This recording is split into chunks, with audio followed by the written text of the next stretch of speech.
일본 청소년 연구소가 한국과 미국과 일본과 중국 고등학생들에게 설문조사를 했습니다. 부자가 되는 게 성공한 인생이다. 맞냐 틀리느냐, 옳으냐 그르냐, 좋으냐 나쁘냐. 한국은 51%가 부자 되는 것이 성공한 인생이다.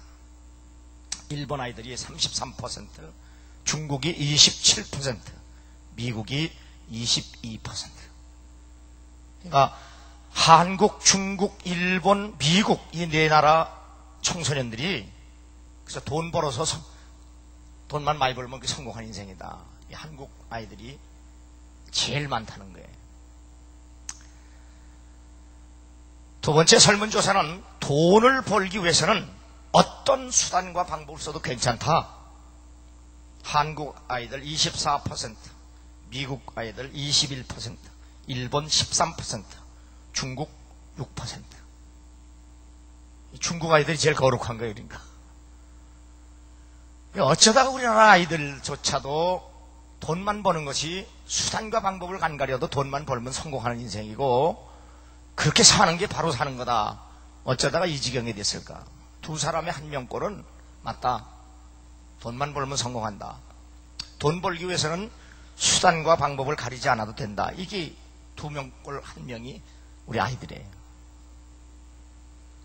우리 옆 사람하고 인사하세요. 넌 어떤 생각하느냐?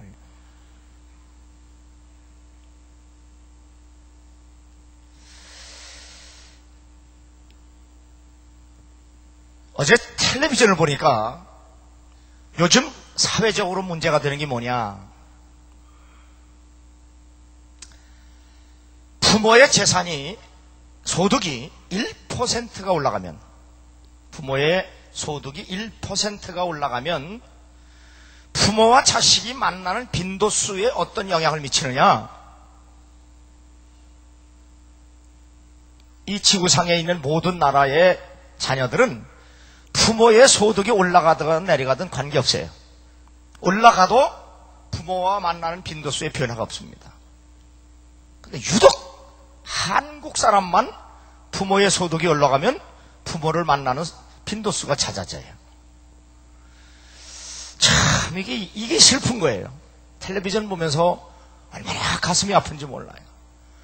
왜 이 지구상의 모든 나라들이 부모의 소득이 올라가도 자식과 부모의 관계에 변함이 없어요. 근데 한국 사람만 유독 부모의 소득이 올라가면 올라갈수록 부모 만나는 빈도수가 점점 많아진다는 거예요. 다시 인사해. 넌 어떠냐? 그런데 요즘 사회에 문제되는 게 뭐냐? 옛날에 우리나라에 고려장이라는 게 있어서 고려장. 그것은 자식이 늙은 부모를 모셔야 되는데 너무 가난해서 갖다 버리는 겁니다. 그냥 고려장에 가난해서 모실 수 없기 때문에 갖다 버리는 게 고려장이에요. 그런데 21세기 고려장은 자식들이 이제 이민을 가서 다른 나라에 캐나다, 미국, 필리핀 이런 데 이민을 나가가지고 자기 부모들을 꼬셔냅니다. 뭐 혼자 고생하느냐? 집 팔아가지고 다 이 좋은 나라 와 살자. 그래서 부모들을 꼬셔가지고 필리핀, 캐나다 이렇게 나가면 그 부모가 가져온 재산을 다 자기 앞으로 집 사고 그래서 내쫓아 버렸어요. 이게 한두 건이 아닙니다, 지금. 부모의 재산을 칼취해가지고 부모를 모시면 괜찮은데 부모는 아주 버려버려요. 그래서 울면서 공항에 들어오는 부모들이 좀 사회 문제가 되고 있어요. 자, 옆 사람하고 또 인사해. 네 부모 재산 좀 있니? 그래. 참, 이게 우리나라에서 벌어지고 있는 일이에요.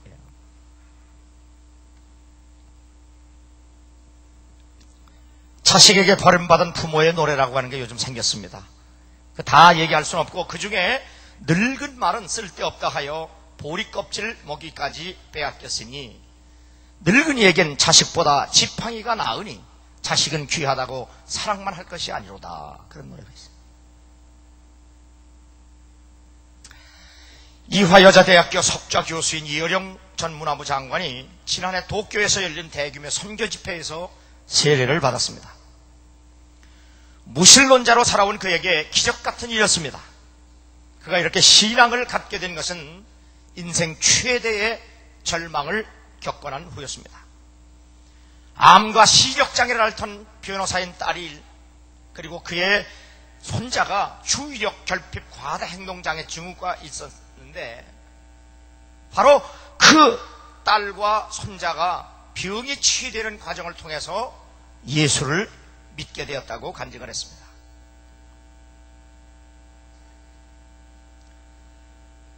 딸과 손자가 그런 몹쓸 질병에 걸려서 아버지는 자그만 교회에 나가서 하나님께 기도했다고 합니다. 하나님, 내 사랑하는 딸에게서 빚을 걷어가지 아니하시면 내가 남은 인생을 정말 주님 믿고 주님을 위해서 살겠다고 하는 자식을 위해서 간절히 기도하던 중에 믿음을 가졌고, 그리고 그 딸과 손자가 불치병에서 고쳐지는 치유 과정을 통해서 믿음을 가졌다고 말합니다.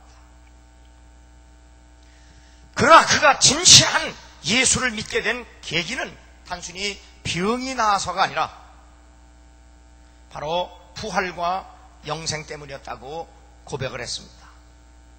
그리고 얼마 전 기독교 텔레비전에서 사람은 빵만으로 살 수 없다. 눈에 보이는 빵보다는 영의 양식을 체험으로 더욱 하나님과 가까이져야 한다 하는 신앙을 고백을 했습니다. 바로 왜 이렇게 사람들이 사람 되기를 포기하는 삶을 살고 있느냐? 사람이 떡으로만 살려고 했기 때문에 그렇습니다. 예수님은 광야에서 40일을 밤낮으로 금식하실 때 사탄으로부터 시험을 받으셨습니다. 네가 만일 하나님의 아들이거든 명하여 이 돌들이 떡덩이가 되게 하라. 하나님의 아들이 왜 배고프게 사느냐? 수단과 방법을 가리지 말고 무엇인지 할 수 있는 능력이 내게 있지 않느냐? 그러니 광야에 널린 돌이 많은데 왜 배고파 굶주려 있느냐? 이 떡으로, 이 돌로 떡을 만들어 먹으면 되는데, 이런 유혹입니다. 이때 주님은 기록하였을 때 사람이 떡으로만 살 것이 아니요 하나님의 입으로 나오는 모든 말씀으로 살 것이라고 말씀을 하셨습니다. 그리고 사탄의 유혹을 물리치셨습니다. 예수님이 사탄의 유혹에 맞서서 싸워 이길 수 있었던 것은 바로 신명기 8장에 기록된 하나님의 말씀이었습니다. 사람이 떡으로만 살 수 없다. 말씀으로 살아야 산다는 그 바로 진리 때문에 예수님도 사탄의 유혹을 이기셨습니다. 다윗 왕은 평생의 소원이 하나, 그것은 바로 하나님의 성전을 짓는 겁니다. 여러 가지 이유에 있어서 다윗이 하나님의 성전을 지으려고 했는데 그 중에 가장 중요한 이유는 왜 다윗이 온 마음과 뜻과 정성을 다해서 하나님의 전을 지으려고 했는가? 그것은 바로 하나님의 법궤를 모시기 위해서였습니다. 하나님의 법궤는 무엇을 말합니까? 하나님의 말씀을 상징합니다. 그래서 하나님의 말씀의 법궤를 모시기 위해서 성전을 짓고, 백성들은 그 법궤가 놓여있는 성전을 바라보고 하나님께로 다시 돌아오고, 또 그 성전에서 하나님의 말씀과 율례를 배워서 하나님을 기쁘시게 섬기는 그러한 일을 하기 위해서 다윗은 성전이 필요했던 겁니다.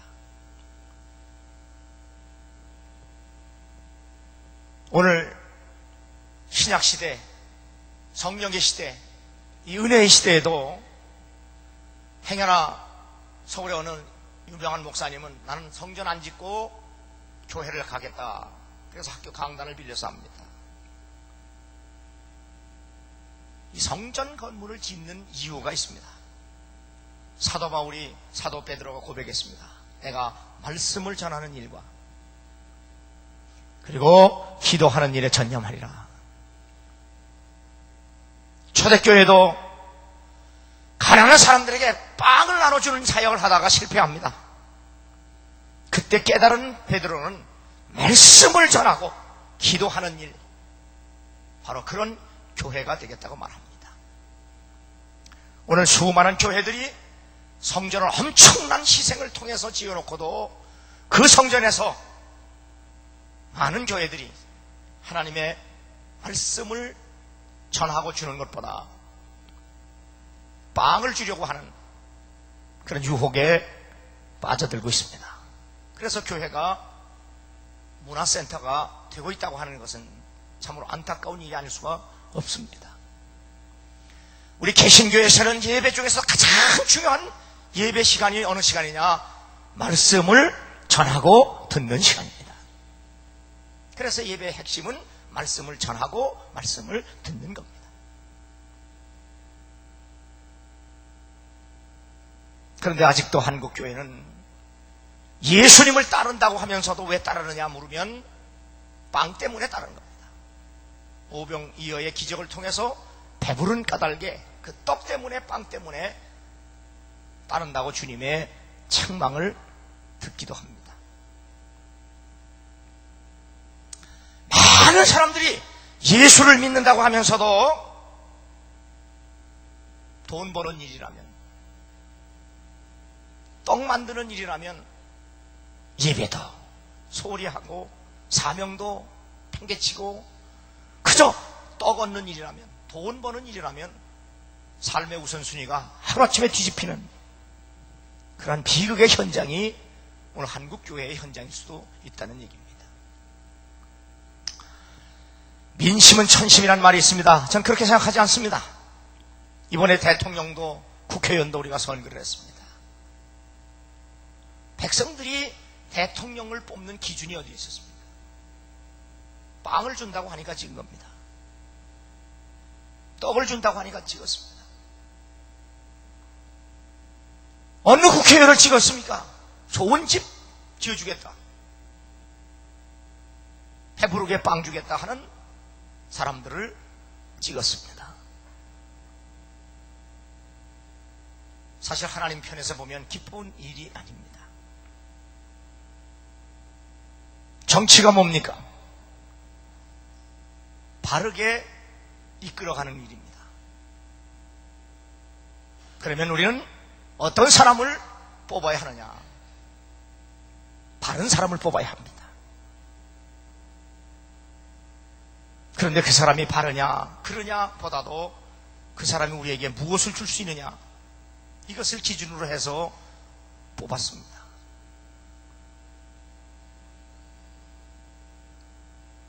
나는 이미 대통령 된 분이 우리에게 빵을 주는 것이 아니라 그분이 백성들을 바로 이끌어가고 지도할 수 있는 지도자가 될 수 있도록 기도합니다.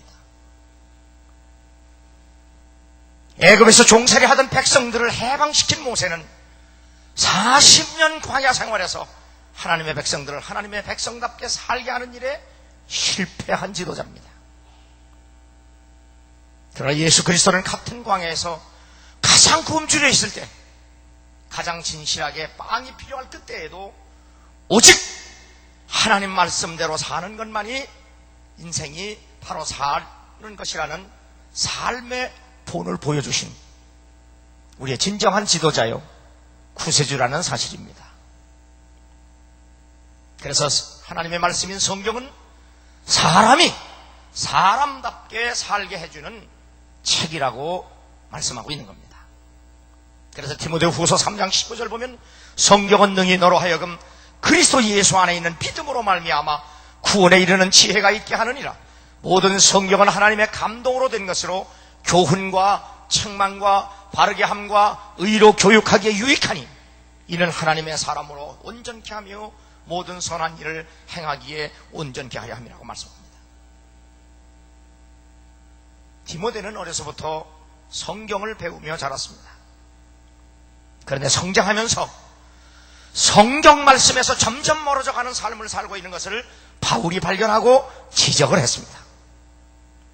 내가 어려서부터 성경을 배우며 살지 않았느냐. 그래서 사도 바울은 디모데에게 하나님의 말씀을 읽는 것과 가르치는 것에 전문가가 되라, 창념하라, 몰두해라, 그렇게 권면을 합니다.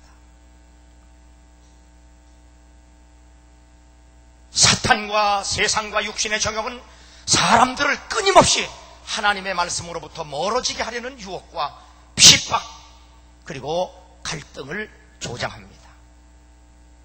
나는 오늘 아침 예배 드리는 우리 젊은이들이 큰 꿈과 비전을 가지고 인생을 산다고 할지라도 여러분의 비전은 하나님의 말씀이기를 원합니다. 내가 대통령이 되고 국회의원이 되고 기업가가 되고 사업가가 되고 예술가가 되는 비전이 아니라 내가 하나님의 사람이 되리라, 내가 말씀의 사람이 되리라.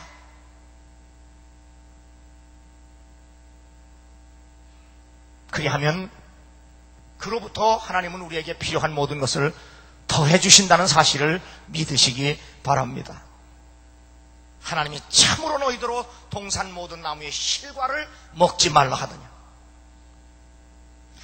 이 사탄의 유혹은 하나님의 말씀을 떠나서도 살 수 있는 방법이 얼마나 많은데 너희는 왜 그렇게 사느냐? 이것이 바로 사탄의 첫 번째 유혹입니다. 하나님 말씀에 순종하지 않아도 살 수 있다. 하나님 말씀을 어그려도 죽지 않는다. 이것이 바로 사탄과 세상과 자신의 정욕의 유혹입니다. 성경은 거룩한 책입니다. 거룩한 책이라는 말은 거룩하게 사용되기 위해 성별된 책이라 그런 말입니다. 아까 읽은 디모데 후서 3장 15절 17절에 보면 이 성경은 우리를 구원으로 인도하는 책이라고 말씀합니다.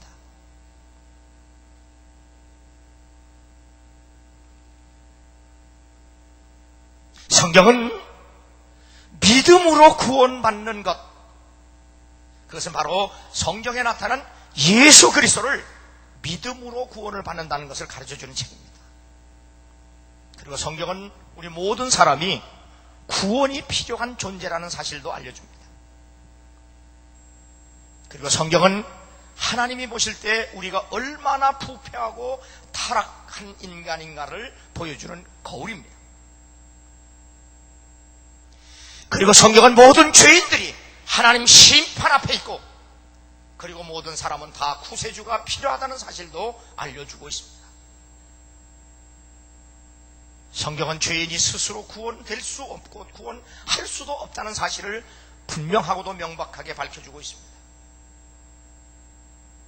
그리고 성경은 하나님의 놀라운 구원의 계획을 우리에게 말씀해주고 있습니다. 다시 말하면 그리스도께서 우리의 죄를 위하여 죽으신 것이고 그분을 우리가 믿기만 하면 그분은 우리를 죄와 사망에서 구원하실 것이라는 이 구원의 비전과 확신을 우리에게 주는데 돕는 책임을 말씀해주고 있습니다. 그리고 우리는 예수 그리스도를 믿음으로 말미암아 구원을 받고 그분의 은혜 안에서 성장해서 주님을 섬기고 하나님을 섬기는 성숙한 사람으로 살아갈 수 있는 우리에게 길을 제시하고 있다는 사실입니다. 그래서 말씀은 사탄과 세상과 육신의 정욕과 싸우는 금이라고 말씀하고 있습니다. 그래서 주님은 내가 너희들에게 평안을 주러 오는 것이 아니라 금을 주러 왔다, 그렇게 말씀을 하셨습니다.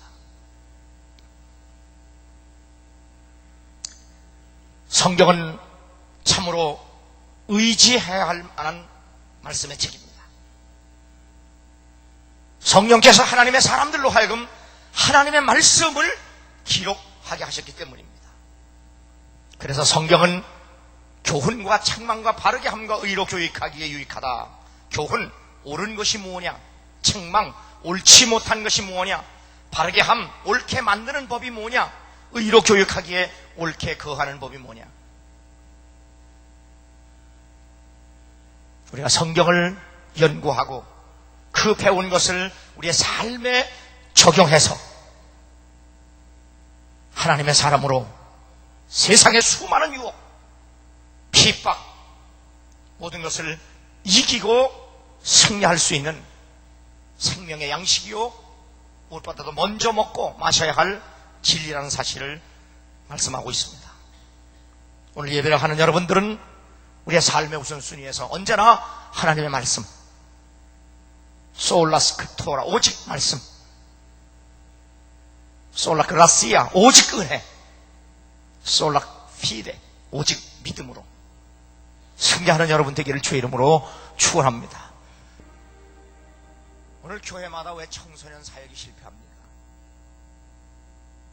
하나님을 기쁘시게 하려 사람을 기쁘게 할 때 청소년들의 비율을 맞추려고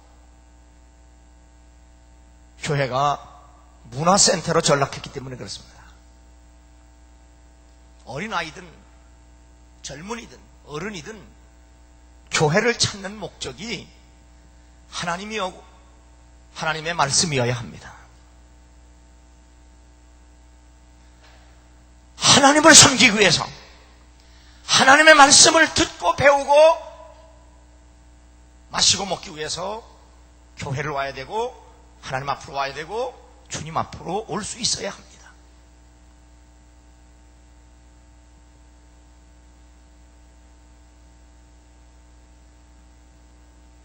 그런데 세상 사람들은, 특별히 젊은이들은 교회에 바로 하나님 말씀, 하나님 자신이 아니라 자신들이 원하는 어떤 문화적 누룩이 들어간 보기 좋고 먹기 좋은 빵을 원하기 때문에 왔고, 또 교회는 그들의 비율을 맞추기 위하여 누룩이 섞인 떡을 주게 됩니다. 나는 우리 소명교회의 모든 청소년들과 성도들이 하나님 전 교회를 찾아오는 목적이 하나님 자신, 그분을 섬기고 그분을 기쁘시게 하고 그분이 주시는 말씀, 그 말씀을 사모하는 마음으로 교회를 찾고 주 앞에 와서 진정한 영생의 생명을 얻는 여러분 되기를 주의 이름으로 축원합니다. 성경은 온전케 하며 하나님의 일을 온전케 하지 말라, 영어 성경 퍼펙트라고 하는 말과 퍼니쉬라고 하는 말을 씁니다. 이 말은 하나님의 말씀은 그리스도를 하여금 하나님을 기쁘시게 하고 하나님께서 원하시는 일을 하는 삶을 살 수 있도록 그들을 구비시키고 무장시킨다고 합니다. 교회는 어떤 교회여야 하느냐? 사람들을 그리스도로 만들어서 하나님을 기쁘시게 하고 하나님께서 원하시는 삶을 살 수 있도록 훈련시키는 곳이어야 한다, 그 말입니다. 그래서 아브라함이 집에서 길리고 연습한 자 318명을 데리고 소돔과 고모라 성에 가서 빼앗겼던 사람과 재물을 찾아왔다라 하는 것처럼, 오늘 교회에서 하나님의 백성들이 하나님이 기쁘시게 하고 하나님이 원하시는 삶을 살 수 있는 사람으로 훈련시키고 무장시키는 하는 그런 일이 어디에서? 그 집에서, 교회에서 해야 할 일이라는 사실입니다. 우리 감리교를 세운 존 웨슬리에게 있어서 성경은 자신의 신학에 기초요 최고의 권위였다고 고백을 합니다.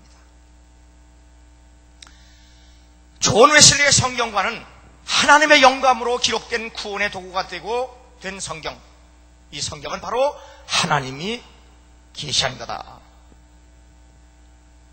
존 웨슬리는 1765년 자신의 생일을 회고하면서 자신은 1730년부터 한 책의 사람, 호모 우니오스 리브리, 바로 한 책의 사람이 되기 위해서 나는 성경 이외에 다른 책을 그렇게 중요하게 여기지 않는다.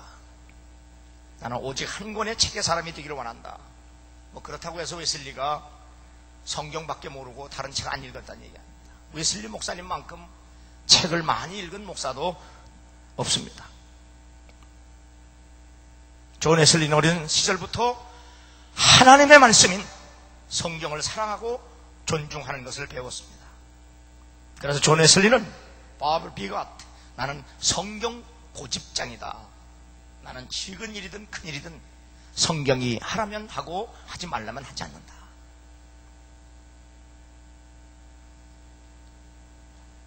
존 웨슬리는 히랍과 로마의 고전을 비롯해서 종교, 문학, 철학, 연극, 화학 물질학까지 공부할 만큼 엄청난 양의 책을 읽었습니다. 그럼에도 불구하고 호모 우니어스 리브리, 나는 한 권의 책의 사람이고 바이블 비갓, 나는 성경의 고집불통이다 라고 하는 말은 성경 말씀이야말로 내 삶의, 내 인생의 최고의 권위가 된다. 사람은 떡으로만 살 수 없고 하나님의 말씀으로 살아야 사는 것이라고 하는 분명한 자신의 신앙을 고백하는 겁니다. 그래서 존 웨슬리는 매일 기도하면서 성경 말씀을 읽고 명상하고 자기를 성찰하고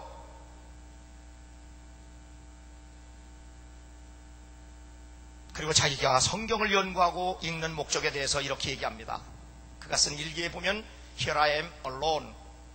Here I am alone. 내가 여기 하나님 앞에 있는 것은 only God is here. 하나님이 여기 계시기 때문이다.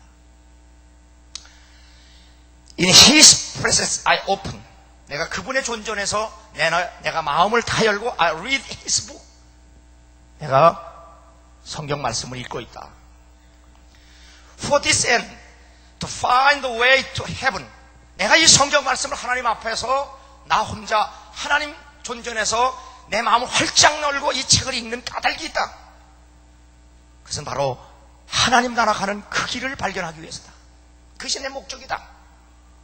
I lift up my heart to the Father of Light.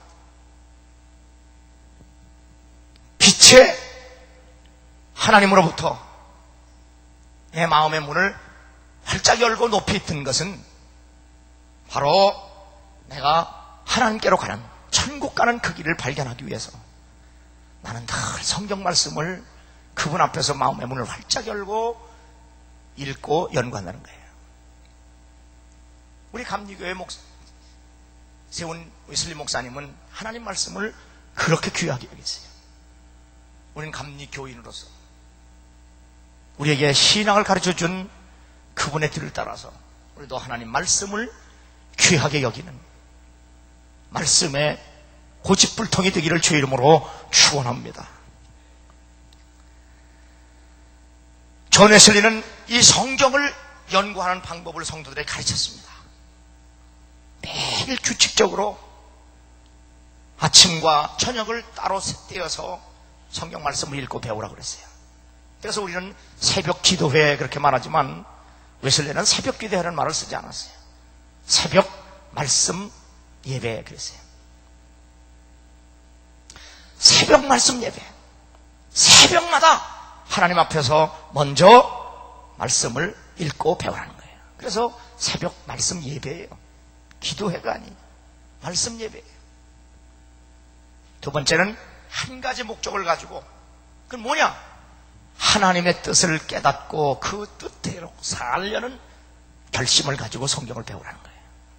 단순히 지적 유의가 아니고 하나님의 뜻이 뭔지를 알고 그리고 내가 그 뜻대로 살리라 결심하고 성경을 연구해라.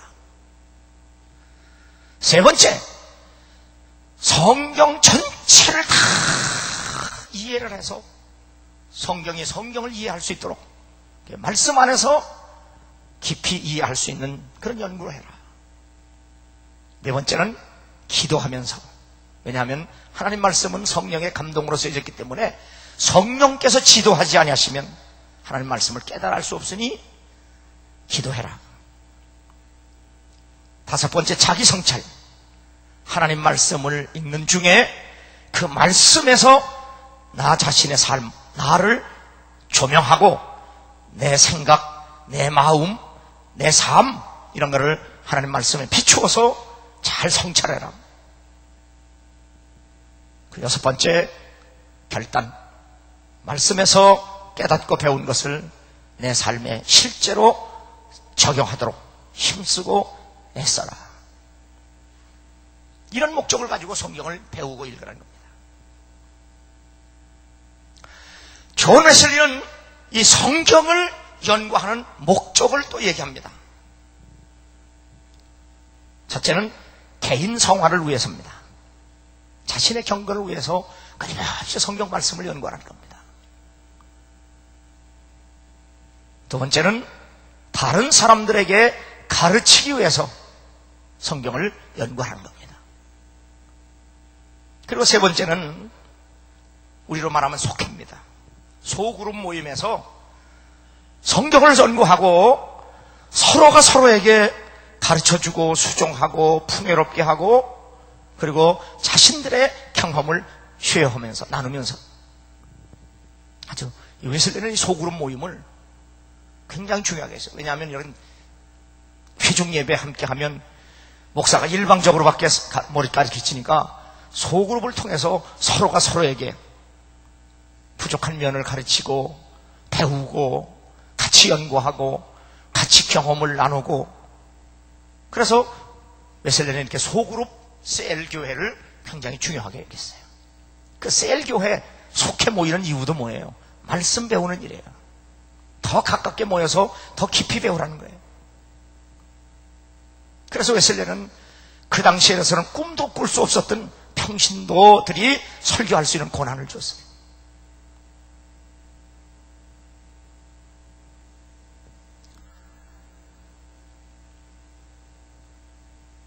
예수님께서 십자가에서 죽으실 때 예수님에 대하여 무지하고 오해했던 제자들은 다 배신하고 고향으로 도망가고 내려가고 있었습니다. 주님께서 죽은 지 3일 만에 다시 부활하시고 제일 먼저 자신을 대신한 제자들을 다시 만나주시고 찾아주셨습니다. 그리고 그들에게 하신 말씀이 평안하랍니다. 왜냐하면 그들은 죽음의 공포에서 떨고 있었습니다. 다시 살아나신 주님이 그들에게 평안을 허락하셨습니다. 그리고 성령을 받으라고 말씀하셨습니다. 그리고 믿음 없는 자가 되지 말고 믿는 자가 되라고 말씀하셨습니다. 그리고 제자들에게 하나님의 말씀인 성경을 자세히 풀어주셨습니다. 그 자세히 말씀하는 말씀을 듣고 주님을 떠났던 제자들이 다시 말씀을 깨닫고 예수가 구세주임을 믿게 되고 우리 속에서 마음이 뜨겁지 아니하냐? 생명의 감동과 환희를 표현한 겁니다. 그래서 오늘 성경 말씀 보면 이에 저희 마음을 열어 성경을 깨닫게 하시고 마음이 뜨거워졌다는 말은 생명이 다시 살아나서 걱정과 근심 이것이 없어지고 예수를 구주로 믿음으로 말미암아 죄와 사망에서 구원받은 확신 그리고 성령이 내 마음에 임재하심으로 말미암아 생명의 감동과 역동성이 살아 움직이는 그 표현을 마음이 뜨거운 것으로 표현한 겁니다.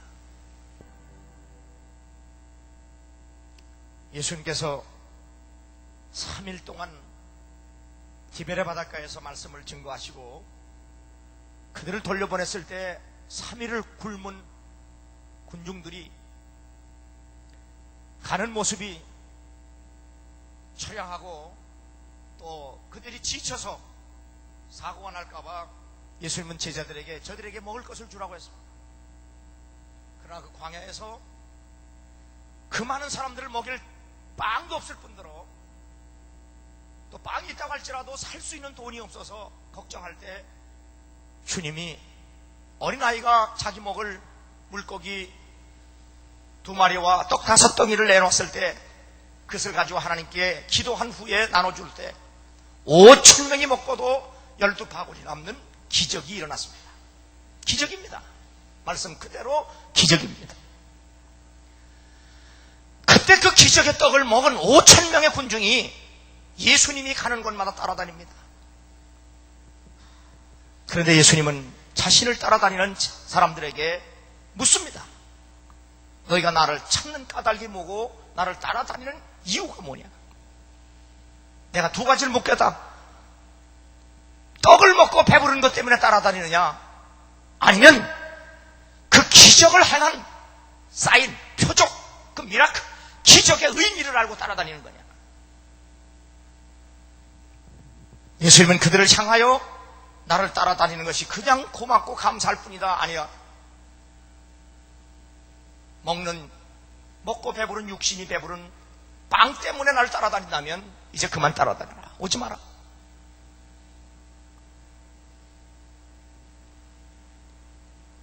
옛날에 우리 주기철 목사님은 교회에 설교할 때 이렇게 설교했습니다. 정치하기 위해서 교회로 온다면 오지 마라. 아주 단호하게 거절했습니다. 국회의원이 되기 위해서 교회를 찾는다면, 대통령이 되어서 교회를 찾는다면 교회 안 와도 됩니다. 내가 사업에 성공하기 위해서, 출세하기 위해서, 부자 되기 위해서, 사업자를 되기 위해서 교회를 찾는다면 교회 오지 않아도 됩니다. 이때 그 예수님을 따르던 5,000명의 군중이 다 주님을 떠났습니다. 이때 예수님은 제자들을 향하여 또 묻습니다. 너희들은 어찌하려느냐? 이때 제자들은 영생의 말씀 때문에 우리는 떠날 수 없습니다. 그런 고백을 합니다.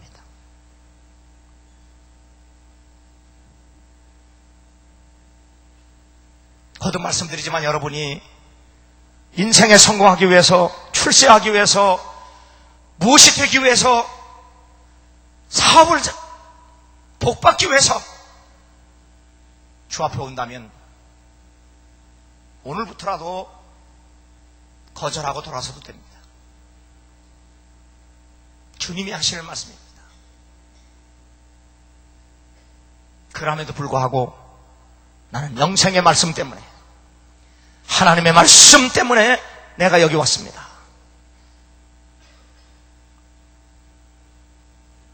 이렇게 고백하고 믿을 수 있는 여러분 되기를 주의 이름으로 축원합니다. 존 웨슬리도 이 살아있는 말씀을 들을 때 오직 의인은 믿음으로 산다는 그 말씀 속에서 마음이 뜨거워지는 체험을 합니다. 그러므로 모든 그리스도인은 생명의 말씀을 먹고 마심으로 말씀에 잠기고, 말씀 속에 잠기고, 그리고 말씀의 권위자가 될 수 있는 여러분 되기를 주의 이름으로 축원합니다. 그러므로 말씀을 읽는 데 시간을 바치고, 말씀을 마음 깊이 간직하고, 그 말씀을 생각하고 묵상하고 암기하고, 그 말씀을 자신의 생활과 마음에 적용시키고, 매일 말씀과 더불어 많은 시간을 보낼 수 있는 여러분 되기를 주의 이름으로 축원합니다. 그 말씀이 여러분의 마음을 뜨겁게 하고, 그리고 그것이 여러분 생명의 양분이 되고 여러분의 생명을 건강케 해서 어떤 사탄과 세상과 정욕의 유혹을 해도 단호하게 말씀으로 이기고 승리하는 진정한 의미에서 행복한 성도가 되기를 주의 이름으로 축원합니다. 미국 역사상 감사장을 제일 많이 받은 사람은 데일 이반 로저스라고 하는 여사입니다. 그는 레코딩 아티스트입니다. 녹음하는 그런 아티스트인데 텔레비전, 영화에서 상당한 성공을 이룬 사람입니다. 그런데 그는 고아와 버림받은 아이들, 정신지체가 등 불행한 어린이들을 돕는 자선모금 행사를 무려 5,000번 이상이나 개최해서 그들을 위한 삶을 사는 사람으로 변화되었습니다. 그가 쓴 책 중에 God in Hard Times, 어려울 때의 하나님이라고 하는 그의 책에 보면 나는 마약에도 빠져봤고 인생의 밑바닥까지 떨어져 쓰레기 같은 사람이 되었었다. 그런 나를 그런 쓰레기 같은 인생에서 구한 것은 오직 하나님 말씀 성경이었다.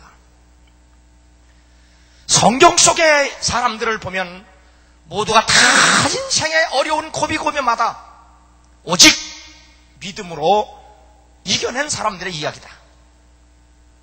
나는 그들을 통해서 많은 도전과 격려를 받았다. 어려울 때 이길 수 있게 하시는 해독제, 그것은 바로 예수 그리스도다. 그렇게 고백을 하고 있습니다. 말씀이 육신이 되어서 이 땅에 오신 나타난 말씀, 예수 그리스도, 그분이 말씀입니다. 그분에 대해서 기록된 말씀, 성경이 말씀입니다. 이 성경을 자세히 풀어서 선포하는 것, 설교가 말씀입니다. 그리고 우리가 예수님의 살과 피를 먹는 성례전, 그것이 바로 행동화된 말씀입니다.